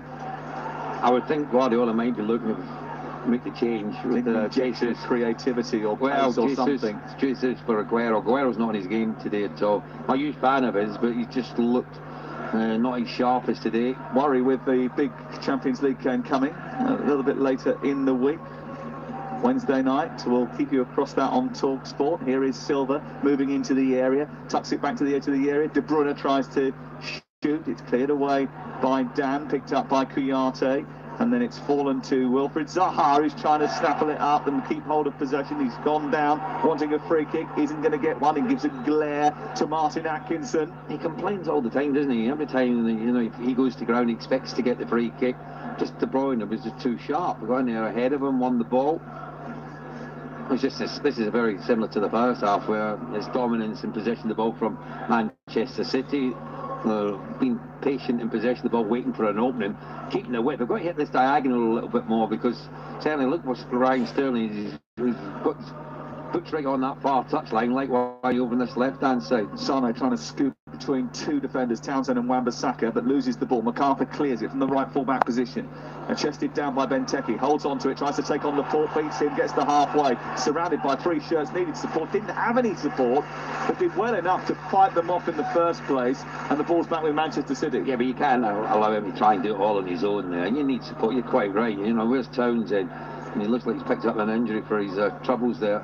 But where was Kouyate? You know, where's MacArthur? They're far too deep, the midfield players. Here is Raheem Sterling over on the far side. Back into Walker. Walker on to Gundogan. Gundogan taking a couple of places forward. It is going to get more difficult for Manchester City. They play Manchester United next Wednesday night, the 24th of April. That's an absolutely huge fixture. Manchester United go to Everton in between time, and we'll have that game live. And of course, they've got Tottenham in the Premier League as well as the Champions League, Manchester City. So these games are coming thick and fast, but the level of intensity, I'm sure, will increase in the next week than it has done in the last in the Premier League anyway. Sometimes you're better off playing against the better teams, or the so-called better teams, because they're going to come out and make it a game and leave areas where you can try and expose. Whereas you look at Crystal Palace today, it's just been a rear guard action, isn't it? Just getting numbers behind the ball, frustrating Manchester City. Gundogan's going to take a corner, which has been won by Sane. It's clipped in towards the near post. Aguero went up for it half-heartedly. Wan-Bissaka gets it clear. Then MacArthur shoots it over his head. Zaha misread that, went over his head, and then is volleyed back to his goalkeeper by Kyle Walker on the halfway line. Something that somebody actually mentioned, Barney Rono from The Guardian mentioned at half-time, he said it's not really a match, is it? It's more like just waiting to see when next Manchester City score a goal. Yeah, you know, that's the way Manchester City play, you know, dominance in possession of the ball. They get a goal up, and as long as they keep the discipline, keep the professionalism, you know, they're not going to give away too many chances. That's why when people talk about possession, Sam, and, you know, you see teams with 25%, 20% who go on to win games, it's because the team that has a large percentage of it don't do enough in possession of the ball. Then they switch off because it's so easy. They think, well, the opposition's not very good. They've had not much of the ball. They're not going to put us under any real pressure. Then you make a mistake, and then that's when you go on to lose games by not being professional, not seeing the game out. You wouldn't say that against City today, though. Gundogan sprays the ball out towards the left touchline, waiting for Sane to create something. Goes in field to Mendy. Mendy to Gundogan. A deep ball towards the far post. Good run by Sterling. Brings it down, sends it into the path of Silva. Can't get there. Across comes Wan-Bissaka. Good intervention by him. Into the sky it goes, and it's cleared away by Crystal Palace momentarily. But Zaha switched off, didn't realise that behind him was De Bruyne, and Manchester City have it back again. And it's up towards Aguero, but Wan-Bissaka is there again. Good control and clearance by him, and it's up towards the halfway line, and it remains 1-0 to Manchester City. Great run that went from Raheem Sterling from that wide position in behind Van Aanholt, who's got no awareness defensively where he is. You know, you've got to get yourself in a position where you can see the man you're marking and whoever's in possession of the ball, and then you move accordingly to where the runner's running into. He just gets caught looking at the ball, no idea that Sterling's running in behind him. That could have been a real opportunity for City to get a second goal. Walker moves up towards the edge of the area, sends it wide right. They're at a walking pace here, Manchester City. They're playing Ray's walking football that he's going on about earlier. Townsend tries to escape after taking possession off Walker, but he's knocked to the floor and it's a free kick. I would think at the moment Pep Guardiola would be desperate to get a second goal. Why? To make some changes. You know, Sterling, how fit is he? You don't want him, you know, necessarily making the little injury look like he had in that first half any worse. I mean, he's had no effect in the second half as such. But whether he's, you know, running on empty at the moment with the number of games that he's played, I'm sure the manager will be looking at him. He might make one or two other changes that he feels would be necessary with that massive game against Tottenham on Wednesday. Guetta's going to take the free kick for Crystal Palace in front of the Manchester City fans who have made the journey down to London today. It's kicked long over the halfway line. This is the furthest that I think Palace have got since the first few seconds of the second half. Here is Wan-Bissaka charging forward, but there was an infringement, a foul given Benteke on Laporte. Against Benteke for clipping Laporte as they went up for an aerial challenge. Martin Atkinson has pulled it back. I'm not sure there's too much in this, you know. His arm went across him. He's holding his head as if he caught him on the side of the face, and it actually came round through the back of his head. And I don't think there's a great deal in that. But as soon as you go over in the man I think you did, more often than not, Sam, you're going to get a free kick. And that's just checked the momentum, because Wan-Bissaka had actually burst towards the edge of the box there, and you know, you don't know what was going to happen in the next 10 seconds, but that was an opportunity to fashion a chance. 17 minutes gone in the second half. It's Crystal Palace 0, Manchester City 1, and what is going to be a huge day, I'm sure, in the title race. Here's De Bruyne onto Gundogan, trying to shoot from distance over the top of the crossbar. Never really looked like he didn't want to take it on, did he? I mean, that was more of a sort of a pitching wedge shot from the edge of the green. Look at Pep in the... Well, he's getting frustrated because he knows that his team are dominant in the game. And the problem is, the biggest test for you when you're in a match like this is not even a test of skill or endurance or fitness. It's a test of concentration, Concentration, yeah. You've got to make sure defensively you concentrate, but also there was an opportunity for Kevin De Bruyne to play the ball in behind for Sterling, who made another great run in behind Van Aanholt. Van Aanholt is not defending very well against him over on that left-hand side, the right of Manchester City, and he picked out the wrong ball. We went square to Gundogan. He looked like he was obligated to take the shot on. He never really troubled the keeper at all, did he? Zaha and MacArthur trying to exchange passes on this near side. It looked like the middle of a pinball machine, really, and Manchester City have disrupted that and brought the ball forward up towards the edge of the Palace penalty area. Aguero looking for Silva, who's made a dart from centre out to the left, cuts it back to Sane, sweeps it to the far post. Sterling is there to tap it home in an onside position according to the linesman on the far side, and Raheem Sterling has scored again. He is Manchester City's hotshot, and he has steered them back to the top of the Premier League, even if it's only for an hour or so, with 2 goals at the start of the first half and midway through the second. A ball from Aguero out to the left for Silva, who went darting to the touchline. It came through a crowd of players from Sane to Sterling, who was onside at the back post to nudge it into the far corner and make it Crystal Palace nil, Manchester City 2. Well, he may have missed a sitter in the first half with his left foot, but he wasn't going to miss this one, was he? That was a lovely finish, because it was absolutely fired across towards him. And what he done, Sammy, he just eased his body open, then just side-footed it with his left foot into the bottom corner beyond Guaita. But once I'll go back to Van Arnold. He's got to get in a position where he can come out and put him under pressure, get closer to try and make a block on it. No awareness where Sterling was at all there, and it's next into the bottom corner. And as we said, I talked about, we wanted the second goal to try and rest some players for Wednesday's game. Straight away, David Silva coming off, Bernardo Silva coming on. Well, I'm not surprised by that, are you? Oh, not at all, no, that's it. As soon as they get the second goal, the manager will start looking at, you know, who can he give a rest to, who's the important players for that massive game on Wednesday. I mean, with Sterling in a minute, he's on a hat-trick, isn't he? Yes. Was that 21 goals he's got this season? In the Premier League, sorry, for Manchester City. Yeah. If you add the ones as well, 27 goals for club and country this season. Pretty impressive. So David Silva is off, Bernardo Silva is on, and Crystal Palace are 2-0 down at home to Manchester City. But here's Wilfried Zaha shooting from distance, then Kouyate doing the same. It took a deflection and goes behind, and it is, after 65 minutes, the first corner of the game for Crystal Palace. Yeah, and you get the reaction from the crowd. Obviously very disappointing to see the side go 2-0 down, but they would love to see a goal from this set play to get them back in it, put City under a bit of pressure. And the corner will be taken over on the far side by Andros Townsend. No, it's Milivojevic who sends it towards the far post, looking for the run of Scott Dan, picked up by MacArthur. Then Andros Townsend's on this near side. He sends the ball in towards the penalty spot, headed into the air by Mendy. It goes up towards Milivojevic, who dabs it down. In the left channel is Zaha. Zaha back to the edge of the penalty area, and Van Aanholt trying to skip his way past De Bruyne. He does that, but runs into Walker. And Walker will then volley the ball up over the halfway line and out into the Crystal Palace fans in the Arthur Waite stand opposite us. And it's away and out of play and away for a throw-in. It's 2-0 to Manchester City away from home at Selhurst Park, live on TalkSport. Yes, and you've got to say they thoroughly deserved that second goal as well. We talked about being patient, and that certainly was what they had to do. Get the ball well on that right-hand side. Walker involved. Great movement off the ball, wasn't it, from David Silva? And then he played it back into the path of Leroy Sane, who fired it. I'm not sure if it was a bit of a cross shot, really, from Sane. But first to react was Raheem Sterling at the far post, and excellent finish with his left foot. Wan-Bissaka trying to get on the end of that ball in field from Townsend. Bernardo Silva shuffled him back to halfway.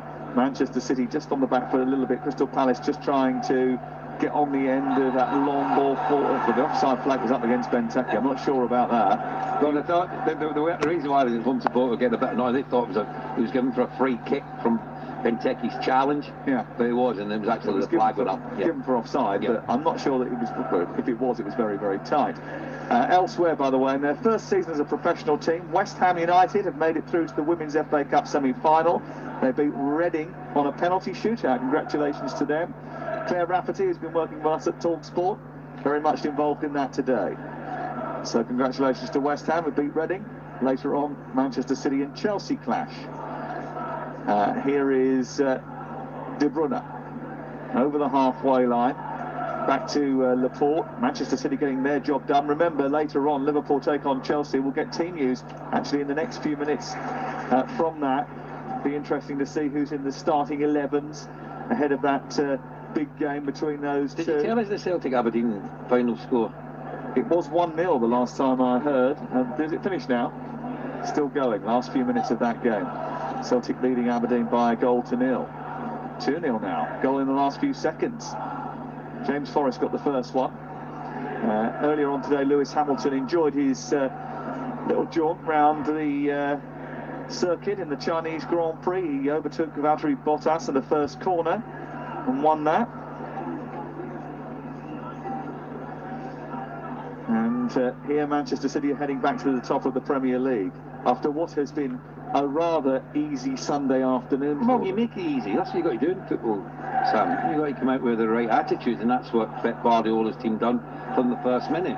You know, he made plenty of changes from the team that lost to Tottenham midweek, and they've responded. Here's Townsend down the right-hand side, skipping past Sane, producing a cross into the box, which is behind Benteke, away by Walker, collected by Van Aanholt. Van Aanholt shuffles it left and found by Zaha, who tries to take on Walker. He comes infield, looks at Sterling, then plays it back out to Van Aanholt. Zaha's got it back again. Now it's with Benteke, being held off by De Bruyne, but he finds Wan-Bissaka. Is there a chance to cross here for Wan-Bissaka, who gets onto his right foot, produces a ball which takes deflection off Mendy, doesn't reach Benteke and is cleared away by Company. And Bernardo Silva almost gave the ball back to Townsend, did give it to Wan-Bissaka, and now MacArthur's got it right side for Crystal Palace, who trail by 2-0. It's on to Townsend once again, back to Milivojevic. He can produce a cross, he does into Benteke, who tries a volley, wrapping his foot around the body of Company. He didn't get proper contact on that. It bounces into the floor and goes into the arms of Ederson. Good pressure though, wasn't it, from Company? Never really gave him a free hit, did he? He was slightly behind him, just swiveled on it there, Benteke. Couldn't get the purchase on it. It was needed. Never really troubled Ederson in the goal. They may have had 2 or 3 attempts on target, everything. Crystal Palace, but none of them, the keeper's actually, you know, a real save to make, has he? He had the shot from Zaha at the near post in the first half, which was like goalkeeping practice, really, wasn't that one there? Once again, lacked penetration, really, the strike from Benteke. Celtic now 3-0 up against Aberdeen. Let's get the team news from Anfield then. TalkSport's Graham Breecroft is watching for us. 2 changes for Liverpool from the game against Porto. Andy Robertson comes in at left back, and at centre half Joel Matip replaces Dejan Lovren. Plenty of changes from the Slavia Prague game for Chelsea. Only players that keep their place are Kepa, Azpilicueta, Rudiger, Jorginho and William. Kante is in, Hazard is in, Loftus-Cheek is in, Hudson-Odoi is in as well, and Everson is in at full-back. So plenty of changes for Chelsea. It's Liverpool against Chelsea, kicking off at 4:30. Townsend trying to find Benteke back here at Selhurst Park, where it's Crystal Palace who are trailing by 2-0 to Manchester City. Ederson gives it to Company, who's under pressure from Townsend, but managed to sweep it clear, but only as far as Van Aanholt. Crystal Palace have been at their best since going down by 2-0 since Raheem Sterling got the second goal. Yeah, but it's easy to play when you're 2-0 down, because there's no pressure on you. Pressure's on you at 0-0, 1-0. That's where you really show your strengths as players. 2-0 down, all of a sudden now they've had a bit of a go. Zaha trying to squeeze down the left, has won a corner, which will be taken by Milivojevic, who's placed the ball in the quadrant. MacArthur is under the goalkeeper. Kelly is up from the back. So Benteke's in there too. Benteke rises towards the ball, but Dan and Benteke got in each other's way, and Dan actually is saying to Benteke, I screamed for that. If you had left it for me, I would have had a free header. Well, just lack of communication. I don't know who eventually called for it, but it looked like Benteke just got in the way of Scott Dan. I'm not sure he was going to get over the top of the ball enough anyway to keep it down.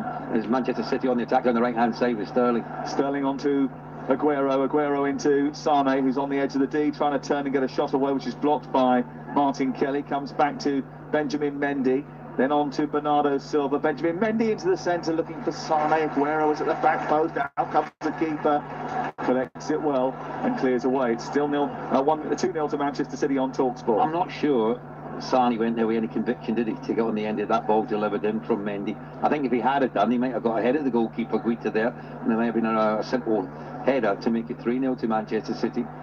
But at least Palace are having a go now, and that's got the home support behind him. Zaha on the ball on the left-hand side. He's got to get at Walker. He is getting at Walker. He's going on the inside and the outside, and back on the outside again. He gets into the area, comes back infield, and then runs into De Bruyne. And De Bruyne manages to shuffle it up into the path of Sterling, who then skips past the challenger Milivojevic and then finds Gundogan. Gundogan clips it over the halfway line, finding De Bruyne. De Bruyne now running diagonally into the centre of the Palace half, onto Sane, inside the area, right-footed shot, low, but not very hard, and into the arms of the goalkeeper. I think it's fair to say that Van Aanholt's not got to grips with Sterling today at all, has he? He's just been too lively, from too quick in possession of the ball. I mean, I've got to say, Van Aanholt's recovery runs haven't been particularly good. It looks like he's lacking a little bit of fitness in that department.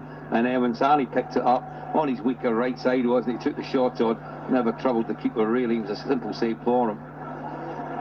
Sterling's in. Dan sends it forward to Benteke, but it comes back to Bernardo, who did spot the run of Raheem Sterling, who was in space over on the far side, the right. He has travelled out towards the corner flag to retrieve it for Manchester City. Aguero's got it now. We've got 17 minutes left to play on TalkSport. It's Crystal Palace, Manchester City 2 goals from Raheem Sterling, who is looking for his hat-trick. And it's back to halfway with Laporte, almost at walking pace again for Manchester City. On to Mendy. Mendy forward towards Bernardo Silva. And then Kelly goes across and gets it back to his goalkeeper with a simple pass, which Guetta then angles forward towards Benteke. Kouyaté wins the second ball, but very quickly it's back to Manchester City again. Jesus about to come on here. More ever happens in the next few weeks, days. It's been such a fascinating title race. Liverpool fans have gone to sleep on 128 occasions sitting on top of the Premier League. Manchester City have been top for 109 nights. But it is who is top on May 13th that is the important one. Can you imagine if it ends up 98 points, they can get Liverpool's 97 if they win all the games left. Just show you how good both these two teams are. Here is I'd be the heartbreaking though. And Gabriel Jesus is coming on. And unsurprisingly, it's Sergio Aguero who is being replaced. He has never scored now in 6 Premier League trips to Selhurst Park. Yeah, well, he didn't look like he was going to score today, in fairness, did he? Just talked about his fitness, maybe lacking a little bit of sharpness. There's a few occasions. I thought his runs that he made were quite peculiar. He was trying to run in behind the centre halves, you know, when the ball was going to be crossed in. Never going to win ahead of there. He had size up against Kelly or Dan. You'd think he'd be trying to dart in front of him when the ball was put into that area of the field, particularly from this left-hand side when David Silva was on the pitch and when Sane was delivering the balls in. Celtic 3-0 up against Aberdeen. Aberdeen down to 10. 2 red cards for Aberdeen there. Here is Sterling down the right side looking for Sane. Sane trying to control, doesn't quite manage to do that, but keeps City on the front foot with Bernardo Silva. Then on to Gabriel Jesus, who turns and tries a shot. It breaks to the edge of the area and Milivojevic hacks it clear. Benteke can't get it under control.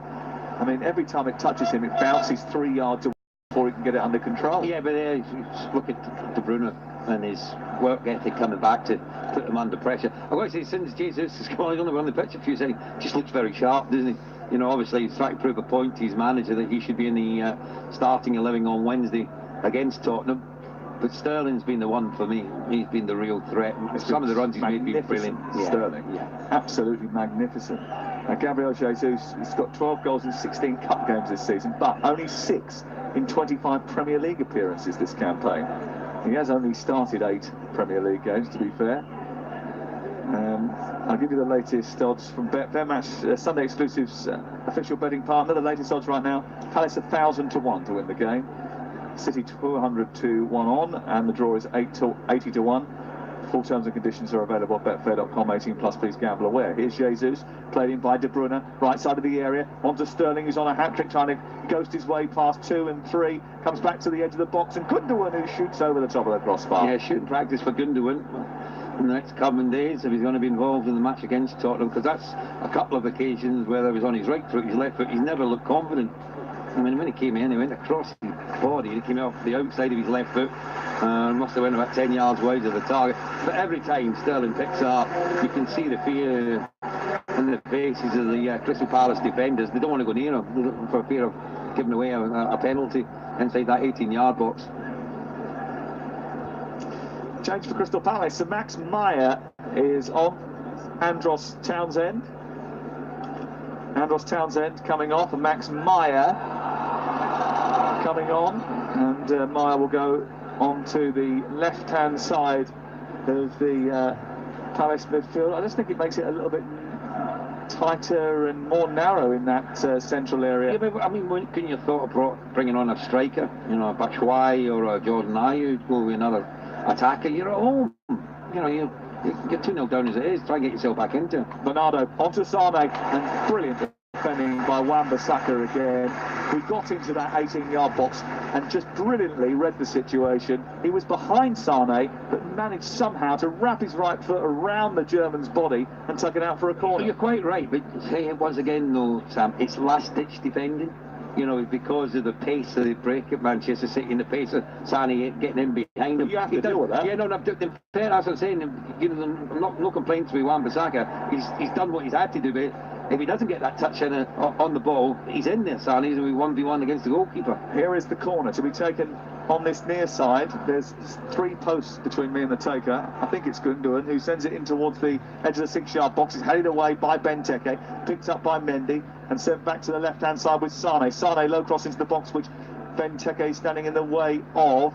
And it's eventually cleared by Milivojevic up towards the halfway line before De Bruyne will volley the ball from inside the centre circle, back over Guetta's head and out for a goal. Do you remember that old advert, Have It, when he just... Have It! The Peter Gay one. It's as far as away as he possibly can. Well, it looked a bit like that there, wasn't it, from Kevin De Bruyne. I'm not sure if he's seen Guetta off his line, or maybe he's going to try and chip Sergio Aguero's going down the touchline and straight into the dressing room. Yeah, and you can see one of the technical staff is going, well, we've actually got a bag of ice. Yeah. So he's obviously got a problem with some part of his anatomy. That's got to go in and have some ice. He's had to come off today. And I don't know if he's fully fit or not. He certainly didn't look up to his usual sharpness, as Ray has been saying throughout the course of the game. And he's huge, isn't he? You know, with the remaining fixtures that Manchester City have got, Absolutely. and all the competitions that are in, he is huge. He's on form. He's your goal threat. Here's Zaha, also a goal threat, going through the centre of the pitch. He's dispossessed, comes back to MacArthur inside the area, goes down inside the D. Free kick to Crystal Palace, a yard outside the box after MacArthur slalomed his way through after the initial attack from Zaha broke down. Laporte got a little stab on that, came back outside the area, then Gundogan and company between them had little bites at MacArthur, and a free kick has been given right on the edge of the penalty area. I think it was more Gundogan than certainly Company. I think Company just stood his ground and he sort of ran into him. Well, I'll tell you what, this will be interesting. Well, you're 22 yards out, well maybe 20. You're in a central position, which really favours the wall, because you're not going to get it up and over the wall from here, I would imagine. Milivojevic is the one that's over the ball at the moment. He's just rolled it back a yard or so. I wonder if he might go low here, Sam. You know, just head it under the wall, because most walls jump from this area of the pitch. Ederson's got his wall set up. He's not much of a run up, is he? He's only about a couple of steps away here, Milivojevic. He's about to take this. Well, Milivojevic usually scores from penalty spots. Here he is, striking the ball through the wall and into the net, and giving Crystal Palace a lifeline. He might be giving Liverpool a lifeline too, because they've been out of this game for 80 minutes, but Milivojevic has just smacked the ball with venom through the middle of the Manchester City wall and into of the net, and Crystal Palace finally have given their fans something to cheer about. It's Crystal Palace 1, Manchester City 2. Sorry, Sam, I've got to say, I think the goalkeeper's going to take a part of the blame here, because that's his side of the wall. You know, he's standing in a central position, so he's trying to err on the side of caution there, Ederson.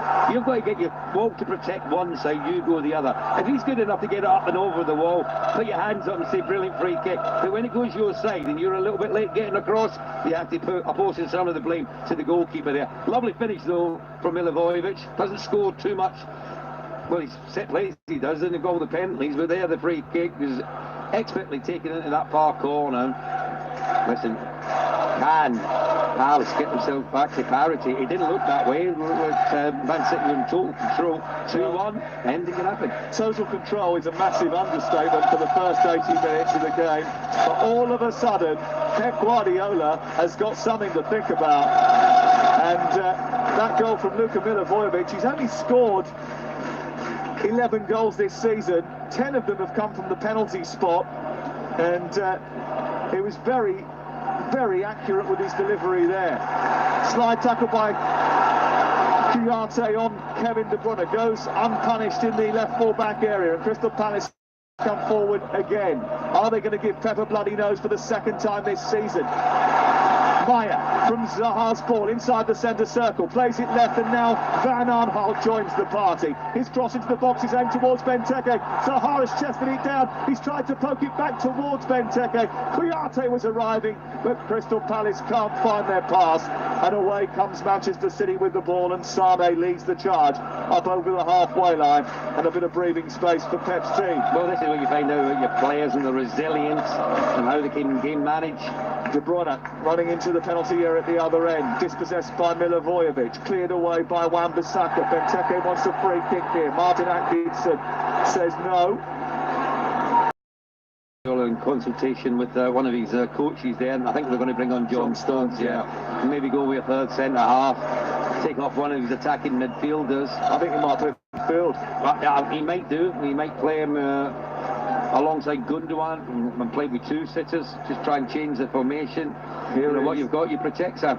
Here is Sane down the left-hand side. It's Crystal Palace 1, Manchester City 2. Scoreline didn't tell you the tale of the tape, and that was it. Manchester City thoroughly dominant and absolutely in control of this game from minute 1 to minute 80. And then Milivojevic's free kick, arrow past Ederson, has just given Crystal Palace a lifeline in the football match, and maybe just given a bit of hope to Liverpool as well. Here is Gundogan onto De Bruyne, through the legs of Van Aanholt. Sterling is lurking with intent. Low ball through the 6-yard box. No one there to tap it home. It goes right the way through the other side, and Bernardo taking over. His low ball into the box is cleared away by Van Aanholt. Now towards the near side. It's out in the way for a throw. And Crystal Palace are going to make a change too, Ray. But they're going to be an attacking one. Here comes Bakary Sako. Yeah, well, at the moment, I think it's James McArthur that's going to come off. They'll just try and push Sako a little bit higher up. Actually, what they have also done with Townsend going off is bring Wilfried Zaha over to this right-hand side. He's getting a bit closer to Christian Benteke as well. You expect Sako to do likewise. They're just going to try and push for this equalising goal. And Manchester City, with experience that's out there, you just think it's about managing the game now, being professional, retain possession of the ball, make Crystal Palace move around and see if you can open up to get another opportunity. They really did move the ball over to the right hand side. Sterling's fired it across. I thought Sane went in a little bit early, instead of holding the position over this left hand side, he'd gone in a bit early, and there was no one coming in from this left hand side to finish it off. 2-1 to Manchester City, and Bakary Sako's only played 1 minute since returning on a free from West Brom in January. He's on the pitch in the Premier League for Crystal Palace, trying to disrupt Pep's plans as we reach the final few minutes of the game. 5 to go. You're listening to Talk Sport. It's Crystal Palace 1, Manchester City 2, but Manchester City have a throw-in down by the corner flag, away to our left. John Stones still preparing to come on for Manchester City for the final few moments. Throw-in to be taken by Mendy down the left into Sane. Sane back to Mendy again. Mendy trying to hold off the defender. It goes out of play and away for a Crystal Palace throw. Palace race towards the ball. They want to make sure that they get on the front foot as quick as possible. Crystal Palace 1, Manchester City 2 on TalkSport with Now TV. And don't forget, you can watch Liverpool versus Chelsea live today with a Now TV Sky Sports Day Pass for a one-off payment of just $8.99. Here's the change, and off comes Leroy Sane, and on comes John Stones. Yeah, that's an interesting change there, which might suggest they'll go to 3 centre-backs. Is he going into a midfield position? Midfield. Yeah. And it looks like Bernardo Silva's going to come over to this left-hand side. 2 sitting midfielders now in Gundogan and Stones. De Bruyne over on the centre. Oh, he's just on the left at the moment alongside Bernardo Silva. Here is Zaha in behind Laporte. Can he get the better of him? Laporte does really well. Stood his ground, waited and flicked the ball out for a throw-in on this near side. But Palace want to get on with things quickly. Zaha takes the throw into the path of Wan-Bissaka. He's got Jesus for company. He tries to turn. He's scooped it over the top looking for Zaha, who's outwitted Mendy and got into the wing position. Delivers the cross into the box, missed by Laporte. Comes through to company, he clears. Out towards the near side, and then the ball is cleared away by Jesus. And De Bruyne has then nudged the ball down the left side. He's run into the Crystal Palace half. He's got absolutely no one in blue for company. He was all on his own, but he's dragged his team 60 yards up the pitch with a brilliant run. And you're saying he can only play 1 game a week, him? He was like an Olympic, was telling you about sprinter it. down the wing there. I mean, he looked super fit in this game. And on the evidence what I've seen today, certainly he must be one of the names on the starting 11 on Wednesday evening against Tottenham. He looks fine fettle out there, Kevin De Bruyne. Well, he played 60 games, I think it was, last season. He was saying I was playing it every 2-3 days last year, and I was cruising through it. This year, I just cannot do it because of the problems that I have had. And, you know, we know how long he was out at the beginning of the campaign. He's certainly a vital cog in the wheel, that is for sure. Ball is out of play. Wan-Bissaka has just taken it off Bernardo Silva's toes, put it out for another Manchester City corner with 3 minutes to go. Yeah, this is where Manchester City want the ball at the moment, and as far away from their goal as possible. No rush whatsoever to take this corner kick on the left-hand side. Jesus over there alongside De Bruyne. I think they're just telling Company there's no need for him to go forward. Likewise, look at Laporte as well. So that shows you the intention. They've sent Laporte back into a defensive position. So it's a matter of just running down the clock now. Happy enough with this 2-1 scoreline that they've got at the moment. Well, they've taken the corner, played it against the defender and won a throw-in. So they had no intention of sending that ball into the penalty area. The ball has been thrown in by Bernardo into Jesus, who's trying to hold off two Crystal Palace men. One of them is Max Meyer. Bernardo Silva wins it back. De Bruyne takes over. De Bruyne gets towards the corner flag and is just trying to steer the ball into the centre. He's giving it away. It's picked up by Kelly, who's found Meyer. Back to Wan-Bissaka, and Crystal Palace shoot it forward, looking for Benteke. Benteke goes to win a header with Stones and does that. Kouyate comes across. Meyer's got it halfway. Benteke back to Milivojevic. Space wide left for Van Aanholt. Bakary Sakho picks it up. He's got a really hard, firm shot if he can get within shooting distance. Back into Van Aanholt again. And now it's with Kouyate, who runs into Jesus. That's a foul by Jesus. It's going to be a free kick here. It's not in a dangerous position. It's inside the centre circle. But that doesn't mean they can't create something that could make a dangerous opportunity. Oh, absolutely. You can just chip this into a central position. Dan's gone forward. Kelly's in there. Benteke. Zaha on this right-hand side. Milivojevic's delivery, looking for Dan. Poor delivery by him. Really poor. And Zaha trying to win it back ahead of De Bruyne has managed to do that. Wan-Bissaka can't steer it wide. He's given the ball away. He's played it against Bernardo and it's repelled into the path of De Bruyne, who's running through the half. Away to our left, it's been picked up by Jesus, who can finish it here, and he does with aplomb, driving the ball low and hard past the goalkeeper and into the net. Pep Guardiola celebrates and smiles. The nervous tension that has been racking him for the last 5 minutes or so is gone, and Manchester City are going back to the top of the Premier League for the next hour or so at least, with a goal from Gabriel Jesus in the 90th minute of the match. And it all came about after what was some sloppy play at the other end of the pitch by Wan-Bissaka and Zaha. They gave the ball away between the two of them, and away went Manchester City and punished them ruthlessly. And it is Crystal Palace 1, Manchester City 3. It's relief, Simon. It really is, from the Manchester City supporters are now in full voice over on the far side of the pitch. And looked at Pep Guardiola and he celebrated the goal. We turned around his coaching staff, have to say thank goodness for that. And we've got that 2-goal advantage once again. But you're right, I think it was Wan-Bissaka who gave the ball away. He was the key individual in that bit of play over on this right hand side, the left. How quickly they changed it from defence into attack. Kevin De Bruyne, who looks super fit to me, I've got to be honest with you, looks absolutely sensational. Rolls Royce going forward, played a lovely reverse ball which took Milivojevic out the game into the path of Jesus, and he just waited for the keeper and beat him at the near post. Nothing the keeper could do about it. Just the pace of the strike from Jesus was far too much for him, and all of a sudden now it's game, set and match. I think I've seen 3 minutes going up, added on time. Yeah, 3 minutes of added time at the end of the 90, and it is a 90 minutes which, well, 80 minutes of a cruise and 10 minutes of a bit of panic from Pep Guardiola and his team, which they dealt with, and then they eventually dispatched Crystal Palace. It was certainly not easy in that sticky period after Milivojevic had scored, and there was some nervousness amongst their support and on the bench too. But boy, as soon as they had the opportunity to get down the other end of the pitch, Kevin De Bruyne, for the second time in quick succession, raced away, and well, there was a little slip on the edge of the penalty area which allowed the ball to squirm through into the path of Jesus, and he just drew that ball down towards the goalkeeper's near post, and it went firing past him. And it's another goal for Jesus, another goal for City, and another 3 points for Pep. Well, the ball, Milivojevic lost his foot, but because the ball was so good. You know, one of them is a tempter, and I'm going to get it, no, I'm not, and it's too late. It's into Jesus, and he's never going to miss from that position. Look, this potentially could have been a very difficult game for Manchester City. Crystal Palace already beat them this season, 3-2. There's no pressure on Palace. They're not going to get relegated this season. So there was a freedom, or should have been a freedom about them. I thought coming here, City had the right focus about them. Having lost to Tottenham midweek in the Champions League quarter-final, they've reacted in the right way with the changes that the manager's made. They came here as an away team with a first-class away performance, apart from a spell of about 8 or 9 minutes. But apart from that, absolutely brilliant. And this is how you win games, tight games, at this end of the season. I've just seen a replay of that goal, and it looks to me as if Gabriel Jesus' left leg is offside when the ball is played that'll be through. different, yeah. And if that clear evidence was seen by VAR next year, that would have been scrubbed off. It might have been a very different end.